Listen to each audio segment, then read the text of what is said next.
Maskwacis, Kaksoatsin, Kakpitskin, Anot, Kagisagak, and Maskumta, Waskawin, Pimatiswin, Gavmahia, Magamina, Moe Piguima, Kakiona, Inaisino, Gavmaya, Mina, Kakio, Waskaisak, Anma, Kakui, and Stotaki, Pimatiswin, Inalma, Onehianoa. Eksana, isna Maskumtaan, Kagiskagnotavinaan, Saats voi vaan ehtiinamma kivoja kampakseemaa. I acknowledge our Creator, and I thank Him for lending us life, and for all the people in the community, and also the younger people who start learning more. Good afternoon. Thank you for being with us here today. On behalf of Mustafa Academy, we thank you for joining us to talk about Orange Shirt Day. We have Clarence Cutknife here and Beatrice Okimau of the Samson Cree Nation and Maskwacis, Alberta Treaty 6 territory. So today I'm going to ask you some questions. My name is Fatima Al-Bukhali, and I'm from the Samson Cree Nation as well. So just a few questions today. So could you please introduce yourself and your First Nations background, Clarence? Yeah, my name is Clarence Cutknife. I was born and raised here in our community. And back in the old days, it used to be called Hobima. And I thanked Samson band leaders that they did change the name to it's the traditional name in this area. It covers the 4 bands. And what does Maskwacis mean in Cree? Maskwacis is actually they missed a piece at the end.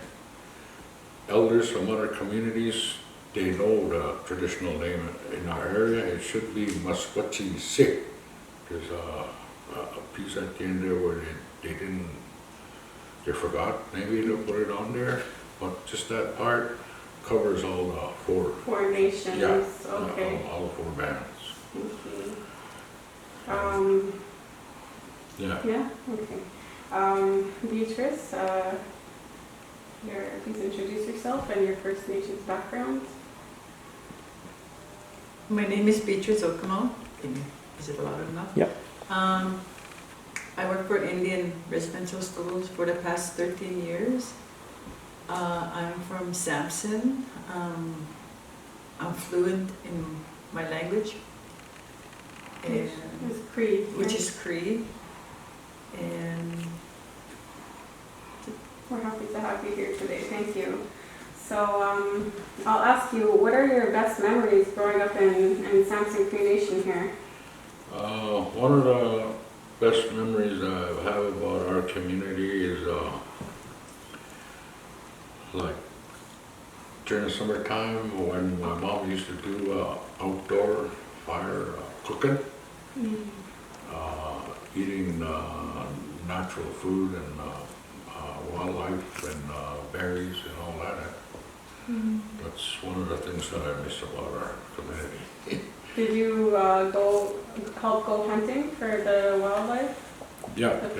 Actually, my dad started teaching me how to hunt at an early age.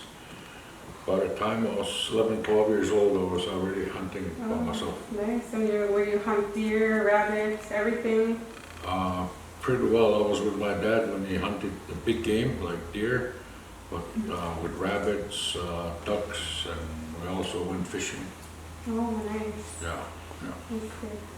And your best memories, Beatrice, growing up here? I think it was picking berries Oh, yeah. and then having a garden. What kind of berries do we have in the Samson Cree Nation here? Saskatoons and chokecherries. Oh, saskatoons. And raspberry. Oh, nice. Okay. But there are strawberries in certain areas too. Oh yeah. Okay. And those are just like they just grew here since you, like growing up, like they weren't really planted in the later years. Oh, that's nice. And raspberries too, they grow along the bush. Yeah, I've never seen those here. I'm looking in the wrong places. So what were the important lessons you learned from your elders in the community?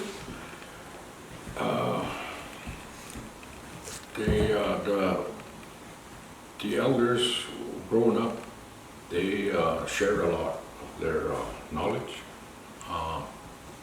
And stories? But, yeah, old stories, and one of the main things that I grew up is they more or less covered like spirituality and life, and some of the one of the main things is when there's a ceremony or activity or a feast, there was always one elder that would get up and remind the people about gossip and jealousy. Those two are not a good thing for our people to do. Yeah. Yeah. Yeah, that's a good lesson. And there's other teachings too that are important regarding to your life and personal, Yeah. Yeah.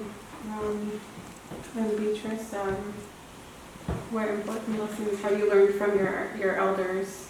I think the cultural activities. Yeah, they passed that down to you. You got to learn a lot from them. That's good. Yeah, my Muslim, my grandpa, he was a medicine man, and he would pick all the herbs from he would ask permission from neighbors to pick from their fields, but that wasn't passed down to my dad or me, so we didn't learn about that stuff, unfortunately. So that's the kind of something that I would have liked to learn. Me too. Yeah. But there are still some people around that we can learn from, I think. So what is the most important thing you would like us to know about the community? Like, is there something about the community that you think people off reserve should know about us, about the community?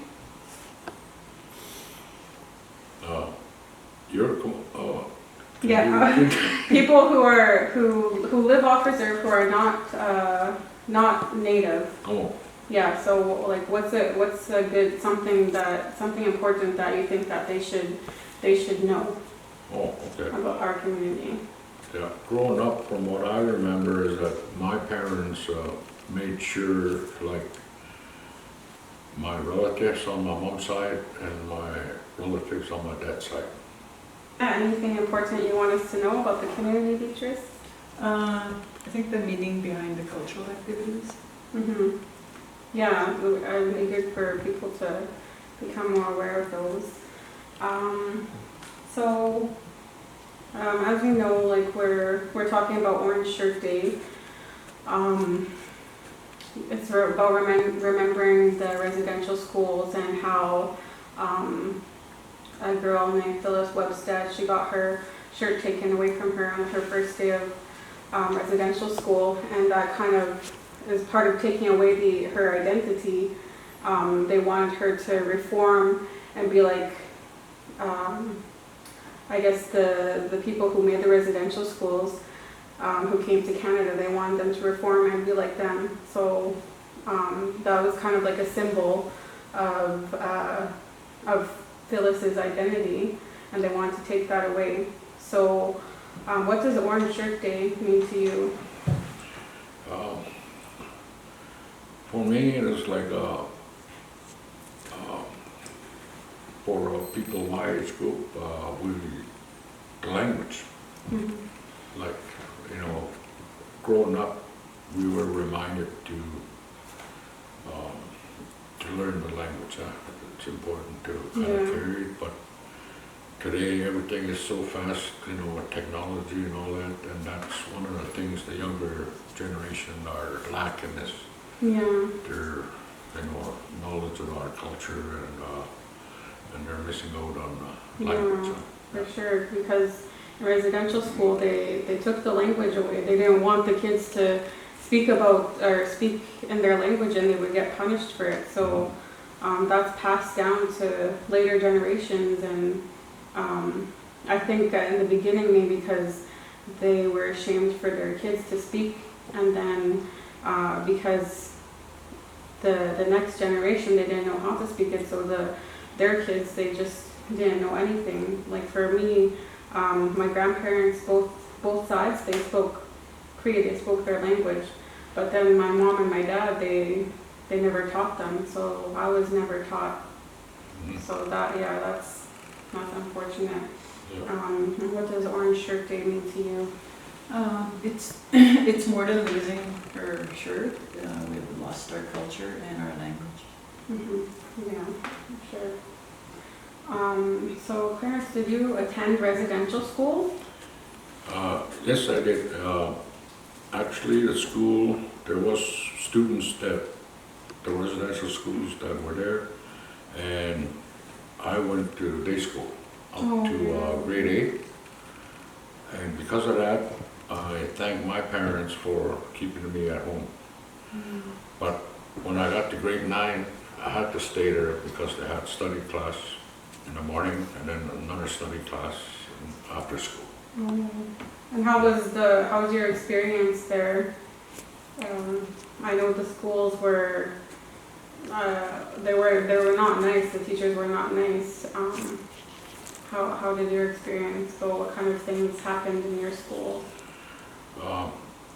Yeah, the teachers were pretty strict. I did my best to follow the rules, but I witnessed some of my classmates getting struck, especially when I was in grade 6. This one friend of mine, I'll say a friend of mine that I grew up with, he has passed on, but almost every day he was strapped. And finally they transferred him they used to have a farmer class now where they learned how to work the field tractor and that. So he was strapped with a belt? Yeah, Or? some strap. Those old machinery, threshing machines, they have those thick rubber kind of like, that's what the teacher used. And he was tough, he didn't cry. He kind of knew what he was doing? Yeah, and that's the thing, he was punished for not doing his homework. Yeah. Was it because maybe like he didn't understand it, or he just didn't want to do it, do you think? Maybe is slow, learning. And for me, I tried to make sure I did my homework we didn't have electricity back then. I had a kerosene lamp. Yeah. Have you attended residential school, or did anybody in your family attend it? Yeah, we all do. Yeah. I was there for 11 years. 11. How was the experience there? No, like I've heard they've Clarence said, they've been strapped. I've heard that all the boys' hair was cut. The brothers were not allowed to see their sisters, and sometimes they didn't even know they were attending the same school until maybe they would see them in the hallways or something. There was a lot of bullying among the students. Students and teachers? Yeah. Did you have your other family members, were they in residential school too? Yeah, I'm the oldest between my parents, but they had children older than me, and they attended residential school, yeah. Oh, so you knew, so when you grew up and you knew you had to go to school, you knew what residential school was already, you knew what to expect, and from your parents and maybe your uncles and stuff, they told you about it and you kind of knew what to expect there? Yeah, I didn't see my older siblings that much. Maybe the odd weekend, but during the summer, Yeah, oh, just the summertime? Yeah. Okay. So how do you think people can be more aware and informed about the history and the culture of your people? How do you think we can learn about the First Nations culture? I think you'll have to kind of go to different areas and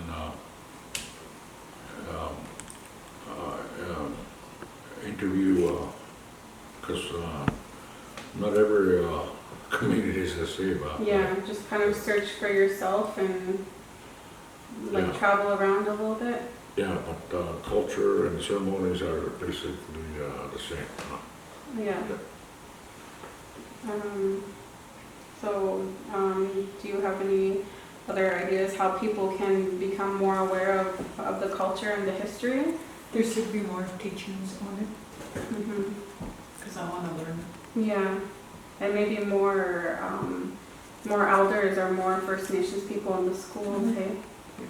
So they can teach the kids.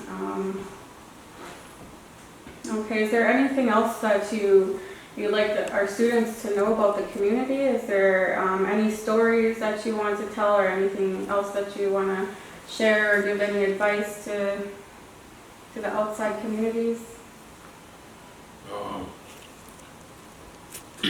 For me, that's one of the most important things in our community is the sharing, especially with the language. I know the students they're learning the language at the schools, but once they're out of the class, it's back to Yeah. English. I think that's how it is with other languages. They like you need to always be speaking it to learn that language. So yeah, I agree. There should be some place where you can speak it with other people, or maybe even programs like on YouTube or something where they can have like a little cartoon for kids and maybe just speak Cree and the kids can like remember the words and talk about familiar words that they hear all the time. Yeah, one of my friends showed me in his phone, there's a Cree app and Oh, like to give you meanings of the words, like a dictionary. and do they do the sounds too, or? They have one at MCC here. Okay, that's good.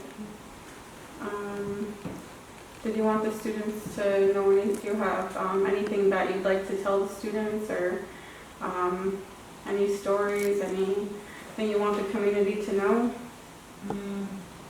I think just basically history. Yeah, just gain knowledge, hey, and become more educated. And more cultural teaching. Yeah, more cultural teachings. A lot of places that they do cultural teachings, they'll teach like how to make bannock, some language. Yeah, so I agree they need more of that. Okay, so thank you so much for your stories and sharing them with us. We're really happy to have you do an interview for our school, and I hope that we can work with you more in the future. So we just want to acknowledge that we're on Treaty 6 territory, Samson Cree Nation, Maskwacis, and we were talking with Beatrice Okimau and Clarence Cutknife from Samson Cree Nation, Maskwacis, Alberta. On behalf of Al Mustafa Academy, we thank you, and we hope to be in touch with you soon, and all the best.